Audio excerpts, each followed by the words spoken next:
Second year का जो दूसरा चैप्टर है दैट इज होम्योस्टेसिस। होम्योस्टेसिस की जो बेसिक इंफॉर्मेशन है वो आप क्लास 10 में भी पढ़ चुके हैं और यहाँ पर ये चैप्टर डिटेल के साथ आया है। अलबत्ता ये कि क्लास 10 में जो होम्योस्टेसिस का चैप्टर है तो उसमें प्लांट और एनिमल होम्योस्टेसिस दोनों का जिक्र आपको मिलेगा, लेकिन यहाँ पर सिर्फ क्या है, यहाँ पर एनिमल होम्योस्टेसिस का आपको जिक्र मिलेगा और फिर पर्टिकुलरली इसमें जो ऑस्मोरेगुलेशन है, राइट, एक्सक्रीशन है, तो उसमें ह्यूमन एक्सक्रीटरी सिस्टम वो डिस्कस किया गया है। होम्योस्टेसिस ये दो वर्ड से बना हुआ है। पहला वर्ड इसके अंदर क्या है, पहला वर्ड इसके अंदर होमियो है। होमियो का मतलब होता है लाइक या सिमिलर टू, यानी उसके जैसा, उसकी तरह। और दूसरा वर्ड इसके अंदर क्या है, तो दूसरा वर्ड इसके अंदर स्टेसिस है। स्टेसिस का मतलब होता है स्टेबिलिटी। अब ये कि होम्योस्टेसिस से पहले एक कॉन्सेप्ट दिया गया एक साइंटिस्ट ने, किसका, इंटरनल और एक्सटर्नल एनवायरनमेंट का।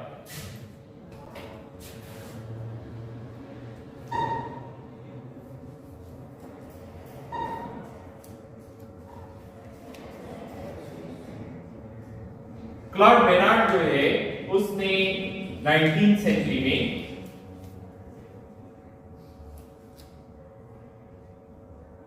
एक कॉन्सेप्ट दिया, किस चीज का कॉन्सेप्ट दिया, कॉन्सेप्ट ऑफ इंटरनल एनवायरनमेंट और इसी तरीके से एक्सटर्नल एनवायरनमेंट। यानी उसने इन दोनों चीजों को अलग करके बयान किया कि एक चीज क्या है, एक चीज इंटरनल एनवायरनमेंट है और एक चीज एक्सटर्नल एनवायरनमेंट है। अब ये कि इंटरनल एनवायरनमेंट क्या चीज है, तो इंटरनल एनवायरनमेंट से मुराद क्या है, इंटरनल एनवायरनमेंट से मुराद ये है कि जो ऑर्गेनिज्म है, जो क्या है, ऑर्गेनिज्म। अब अगर ये यूनिसेलुलर ऑर्गेनिज्म है, जैसे मिसाल के तौर पे हम क्या कहते हैं, मिसाल के तौर पे हम किसको ले लेते हैं, अमीबा को ले लेते हैं। किसको ले लेते हैं, अमीबा। अब अमीबा एक यूनिसेलुलर ऑर्गेनिज्म है। इस यूनिसेलुलर ऑर्गेनिज्म में इसके प्लाज्मा मेम्ब्रेन से अंदर की जानिब यानी साइटोप्लाज्म के अंदर इसके ऑर्गेनेलीज, इसके न्यूक्लियस वगैरह में जो कुछ है, यानी यहां इस मेम्ब्रेन से अंदर जो कुछ भी है वो सारे का सारा इसका क्या है, इंटरनल एनवायरनमेंट है। इसी तरह मिसाल के तौर पे आप उससे आगे चले जाइए, सपोज दैट वी से कि एक फिश है। अब उस फिश को अगर ले लें तो इस फिश की बॉडी में इसके जो बाहर इसकी स्किन है, उस स्किन के अंदर जो कुछ भी है, इसके जितने भी ऑर्गन्स हैं, तो वो सारे का सारा किस चीज में आता है, इसके इंटरनल एनवायरनमेंट जो है उसके अंदर शामिल है। और एक्सटर्नल एनवायरनमेंट, एक्सटर्नल एनवायरनमेंट आप कह सकते हैं कि ये क्या है, दीज आर सराउंडिंग्स, यानी उस ऑर्गेनिज्म। अब मिसाल के तौर पे ये अमीबा है, किस चीज के अंदर है, ये अमीबा अगर पानी के अंदर है, ये अमीबा अगर किस चीज के अंदर है, पानी के अंदर है, तो वाटर क्या है, अमीबा जिस पानी के अंदर पड़ा हुआ है ये उसका एक्सटर्नल एनवायरनमेंट है। इसी तरह ये फिश है, तो फिश किसके अंदर है, फिश जिस वाटर के अंदर है वो उसका क्या है, एक्सटर्नल एनवायरनमेंट है। मैं और आप यहाँ इस क्लासरूम के अंदर हैं, तो ये क्लासरूम से बाहर जो कुछ है तो ये हमारे लिए क्या है, एक्सटर्नल एनवायरनमेंट है। और स्किन के नीचे जो कुछ है वो सारे का सारा क्या है, इंटरनल एनवायरनमेंट, यानी क्लासरूम और उसके साथ बाहर जो कुछ भी है, राइट, ये एक्सटर्नल एनवायरनमेंट है। और फिर ये कि ये क्या, स्किन यानी बाउंड्री है, जैसे इसकी स्किन इसकी बाउंड्री, इसका प्लाज्मा मेम्ब्रेन इसकी बाउंड्री। तो ऑर्गेनिज्म की जो अपनी उसके सेल्स से या उसके स्ट्रक्चर से बनी हुई बाउंड्री है, उसके अंदर जो कुछ भी है वो उसका इंटरनल एनवायरनमेंट है। अब ऑर्गेनिजम्स की एबिलिटी या वो कोशिश कि जिसकी वजह पर वो क्या करते हैं या जिसकी बुनियाद पर वो अपने आप को स्टेबल रखते हैं, स्टैटिक रखते हैं, जो होम्योस्टेसिस के वर्ड के अंदर है। बाहर के एनवायरनमेंट में चेंज आए लेकिन फिर भी वो अपना इंटरनल एनवायरनमेंट बरकरार रखें, तो उसको हम क्या कहते हैं, that is called as homeostasis. सही, तो इसको हम डिफाइन कैसे करेंगे, उससे पहले आ जाएंगे जो इसकी ब्रेकडाउन हमने की कि ये क्या है, दिस इज होमियो। तो दिस इज लैटिनाइज्ड ग्रीक वर्ड, और इस लैटिनाइज्ड ग्रीक वर्ड जो है इसका मतलब क्या है, तो इसका मतलब है सिमिलर टू या लाइक। दूसरा वर्ड इसके अंदर क्या है? स्टेसिस। स्टेसिस का मतलब क्या है? स्टेसिस का मतलब है स्टेबिलिटी। अच्छा, अब ये कि होम्योस्टेसिस दोनों वर्ड अगर मिला दें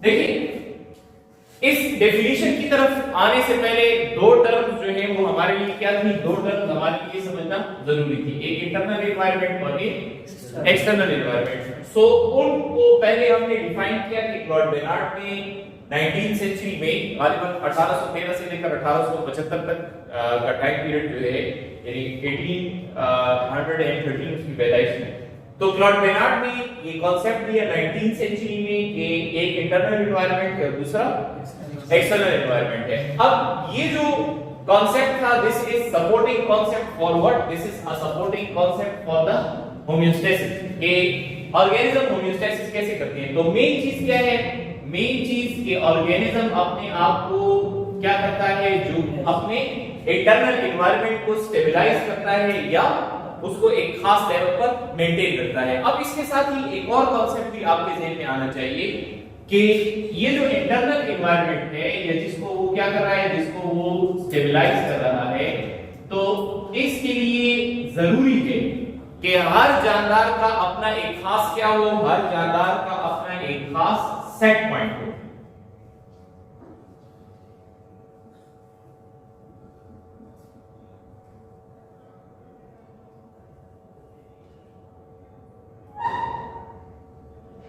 चलिए देखिए, किसी ऑर्गेनिज्म का इंटरनल एनवायरनमेंट जिसको वो क्या रखेगा, जिसको वो कांस्टेंट रखेगा, जिसको वो क्या रखेगा?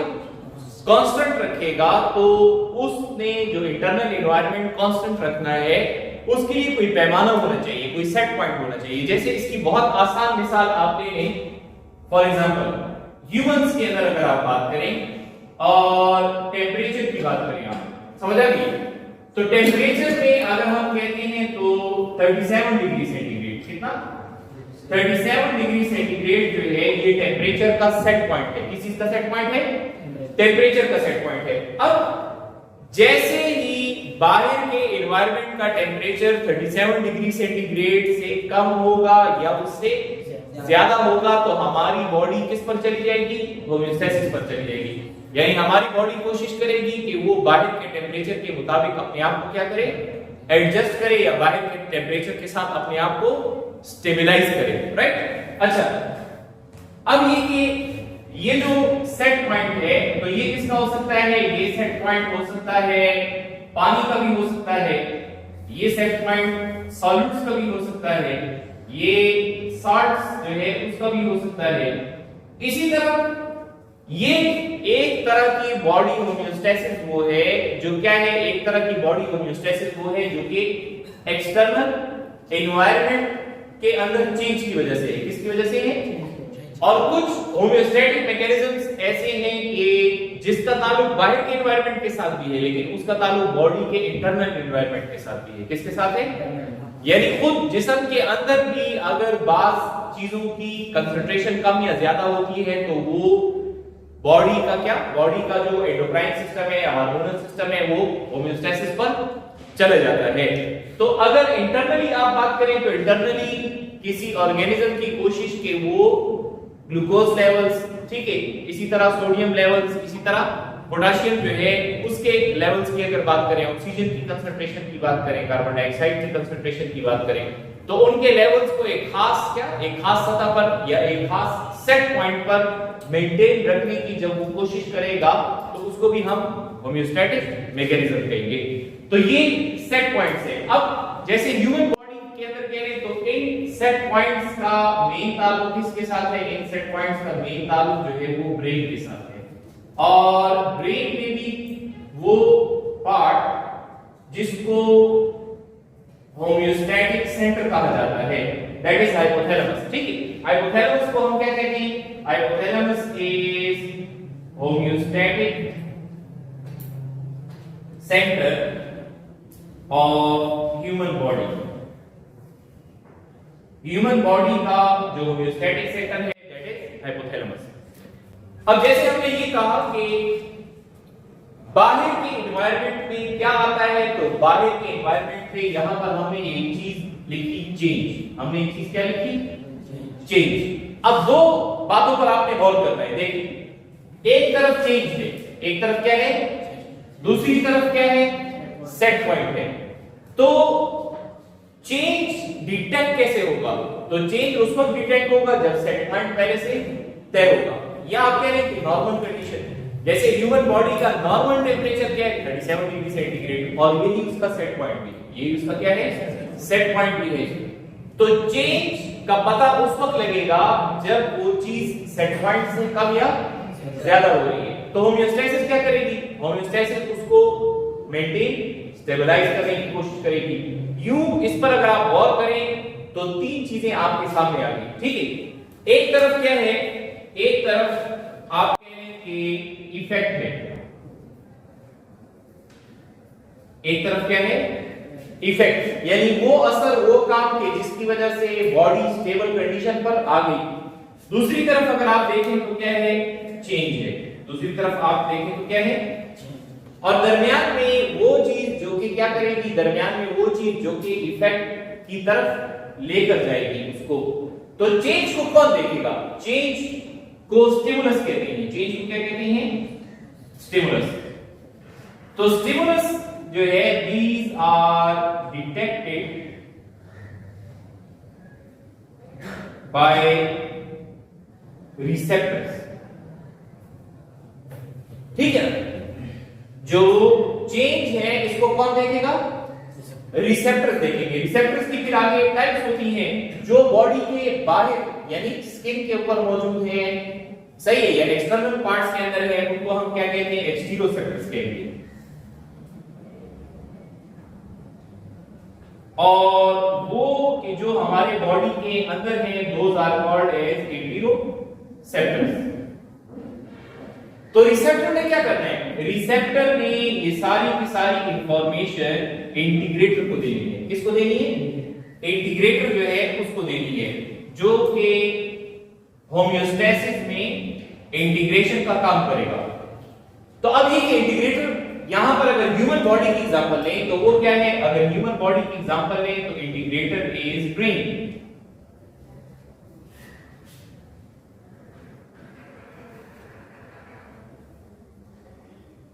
तो ये सिग्नल जाएगा किसके पास? ये सिग्नल जाएगा ब्रेन के पास, ठीक है। अच्छा, ब्रेन इज इंटीग्रेटर, तो ब्रेन क्या करेगा? ब्रेन ने आगे सिग्नल देना है किसको? ब्रेन ने आगे सिग्नल देना है इफेक्टर। किसको सिग्नल देना है? इफेक्टर। और इफेक्टर क्या करेगा? इफेक्टर हो सकता है कोई मसल या कोई ग्लैंड हो सकता है, ठीक है। इफेक्टर कोई मसल होगा या कोई ग्लैंड होगा जो कि एक खास इफेक्ट प्रोड्यूस करेगा। जो क्या करेगा? एक खास इफेक्ट प्रोड्यूस करेगा। या जनरली आप कह सकते हैं कि कोई ऑर्गन भी हो सकता है, ऑर्गन या उसके स्ट्रक्चर्स हो सकते हैं। तो आप देखिए दोबारा से, जो सेट पॉइंट है उसका ताल्लुक किसके साथ है? इंटीग्रेटर के साथ। इंटीग्रेटर बॉडी के हिस्सों को यानी जो इफेक्टर ऑर्गन्स होंगे उसके जरिए नॉर्मल पर लाने की कोशिश करेगा। जैसे टेम्परेचर की मिसाल हमने ली। अब स्टिमुलस क्या है? स्टिमुलस है लो टेम्परेचर। लो टेम्परेचर का मतलब क्या है? कि बाहर सर्दी है, बाहर क्या है? तो ये सिग्नल गया किसके पास? ब्रेन के पास। अब ब्रेन जो है मसल्स को और ग्लैंड यानी थायराइड ग्लैंड को और मसल्स को सिग्नल देगा कि वो हीट प्रोडक्शन करे। क्या करे? हीट प्रोडक्शन करे, बॉडी के अंदर हरारत पैदा करे, क्योंकि बाहर सर्दी हो रही है। तो बाहर की सर्दी की वजह से जिस्म भी ठंडा हो जाएगा, जिस्म का टेम्परेचर भी कम होगा। तो अब वो सिग्नल देगा किसको? वो सिग्नल देगा मसल्स को और ग्लैंड को कि वो क्या करें? मसल्स और ग्लैंड को सिग्नल देगा कि वो जिस्म में हरारत पैदा करें। समझ आ गई? तो ये अब इंटीग्रेटर ने सिग्नल दिया और वहां पर इफेक्ट प्रोड्यूस हो गया। इसको हम क्या कहते हैं? इसको हम कहते हैं मैकेनिज्म। कि होम्योस्टैसिस का मैकेनिज्म कैसे होता है और ये कैसे काम करता है। अब इस मैकेनिज्म के दो पाथवेज हैं। एक पाथवे को हम नेगेटिव फीडबैक मैकेनिज्म कहते हैं, दूसरे को हम पॉजिटिव फीडबैक मैकेनिज्म कहते हैं। अब देखिए, दो टाइप्स जो हमने कहीं के से मुराद क्या है? नेगेटिव से मुराद ये हो सकता है कि जो ये फीडबैक मैकेनिज्म है वो क्या बनाता है? नेगेटिव लूप बनाता है। क्या बनाता है? नेगेटिव लूप बनाता है। या आप कहते हैं कि ये ऑपोजिट डायरेक्शन जो है उसके अंदर ये काम कर रहा है, या इसकी जो इफेक्टिविटी है वो क्या है? ऑपोजिट डायरेक्शन के अंदर है। समझ आ गई? तो अब नेगेटिव लूप का मतलब क्या है? ऑपोजिट डायरेक्शन में कैसे काम कर रहा है? जैसे हमने टेम्परेचर की एग्जांपल ली, बाहर सर्दी हो रही है तो जिस्म क्या कर रही है? हरारत बना रही है, गर्मी प्रोड्यूस कर रही है। और अगर बाहर गर्मी है तो जिस्म क्या कोशिश करेगी कि वो पसीने के जरिए जिस्म को क्या कर दे? ठंडा कर दे। तो ये हो गया नेगेटिव लूप। या वो क्या कर रहे हैं? ऑपोजिट डायरेक्शन में जा रहे हैं। जैसे मिसाल के तौर पे आपके जिस्म में क्या है? पानी कम हो रहा है, तो जिस्म क्या करेगा? जिस्म ज्यादा से ज्यादा पानी को रोकेगा कि पानी क्या हो जाए? ज्यादा हो जाए। और अगर जिस्म पानी क्या है उसके अंदर पानी की मिकदार ज्यादा होती है तो वो डाइल्यूट यूरिन के जरिए पानी को जिस्म से निकालेगा। तो पानी ज्यादा हो रहा है वो उसको कम कर रहा है, पानी ज्यादा हो रहा है तो उसको क्या कर रहा है? कम कर रहा है। और अगर पानी कम हो रहा है तो वो कोशिश कर रहा है कि इसको वापस क्या करे? ज्यादा की तरफ ले जाए। अगर ब्लड का ग्लूकोज लेवल कम होता है तो जिस्म क्या करता है कि मसल से, लिवर से ग्लाइकोजन लेकर उसको बढ़ा लेता है। अब ग्लूकोज क्या हुआ था? कम हो रहा था और बॉडी ने उसको वापस क्या कर दिया? वापस उठा लिया। तो this is negative feedback mechanism. ये क्या करता है? नेगेटिव लूप या ऑपोजिट डायरेक्शन के अंदर काम करता है। तो हम ये कह सकते हैं कि जो मेजॉरिटी क्या है? Majority homeostatic pathways follow negative feedback loop। ठीक है, ये नेगेटिव फीडबैक लूप या नेगेटिव जो क्या है फीडबैक मैकेनिज्म उस पर काम करते हैं। पॉजिटिव जो है ये क्या करता है? ये ऑपोजिट डायरेक्शन में नहीं जाता। इसको आसान अल्फाज में आप यूं समझिए कि positive feedback mechanism fulfils a need. ठीक है, ये किसी चीज की जरूरत को पूरा करता है। किसी चीज की क्या करता है? जरूरत को पूरा करता है पॉजिटिवली। यानी जो जरूरत है उसी डायरेक्शन के अंदर काम कर रहे हैं। अगर ये नेगेटिव डायरेक्शन में काम कर रहा है तो ये पॉजिटिवली उसी डायरेक्शन में काम करेगा। जैसे कि मिसाल के तौर पे नीड है किसकी? नीड है मिल्क की। यानी एक छोटा बच्चा है उसको दूध की जरूरत है। अब वो छोटा बच्चा जैसे क्या करता है? उसका स्टिमुलस क्या है? तो उसका स्टिमुलस जो है दैट इज सकिंग। यानी मैमल्स के अंदर अगर देखें दूध देने वाले जो एनिमल्स हैं तो जैसे ही यानी गाय बैल बकरी वगैरह या इवन ह्यूमंस को ले लें तो उसमें जैसे ही छोटा बच्चा जो है यानी अगर बकरी का बच्चा है और वो बकरी के पास आया और जो बकरी के थन है जैसे ही वो उसकी क्या करेगा? सकिंग शुरू करेगा तो ये सिग्नल जाएगा उसकी किसकी? मदर की बॉडी को। अब यहां पर जरूरत है किसकी? मिल्क की। उसको पॉजिटिवली पूरा किया जाएगा यानी उसके अगेंस्ट कोई काम नहीं होगा बल्कि उसी की डायरेक्शन के अंदर काम होगा। और इसका इफेक्ट क्या होगा? तो इसका इफेक्ट ये होगा कि मिल्क इजेक्शन होगी। क्या होगी? Milk ejection. अब ये मिल्क इजेक्शन कौन करेगा? मिल्क इजेक्शन जो है इसका ताल्लुक एक हार्मोन के साथ है और वो हार्मोन क्या है? That hormone is oxytocin. So if you have notice, अगर आपने गौर किया हो तो जो यानी गवैये होते हैं, ठीक है, यानी ये जो डेयरी फार्म वाले होते हैं ये क्या करते हैं कि जब भैंसें उनकी दूध की यानी मियाद पूरी हो जाए यानी जाहिर बात है जब बच्चे की पैदाइश होती है उसके बाद जो है उसके थन दूध से भर जाते हैं। अब वो बच्चा जो है उसने अपना यानी जो भी मेमना होगा उसने अपने दूध पीने की एज उसको कवर कर दिया, लेकिन वो तो चाहते हैं कि दूध सेल करने के लिए मिल्क उससे लेते रहे। तो वो जो उसको इंजेक्शन लगाते हैं वो ऑक्सीटोसिन का इंजेक्शन लगाते हैं। किसका इंजेक्शन लगाते हैं? ऑक्सीटोसिन का इंजेक्शन लगाते हैं ताकि वो मिल्क इंजेक्शन करे और फिर ये मिल्क प्रोडक्शन के लिए भी साथ में दीगर जो मेडिसिन वगैरह है या कोई खुराक है वो इस्तेमाल करते हैं। तो ये एक जरूरत थी और जो जरूरत थी उसी डायरेक्शन में उसकी कमी को पूरा कर दिया गया। इसको हम कहते हैं this is called as positive feedback mechanism. तो होम्योस्टेसिस में ऑर्गेनिज्म अपने आप को क्या करता है? स्टेबलाइज करता है। एक्सटर्नल चेंजेस के साथ। बाद में मैंने आपको ये बताया कि ये जो चेंजेस हैं ये बॉडी के अंदर भी हो सकते हैं।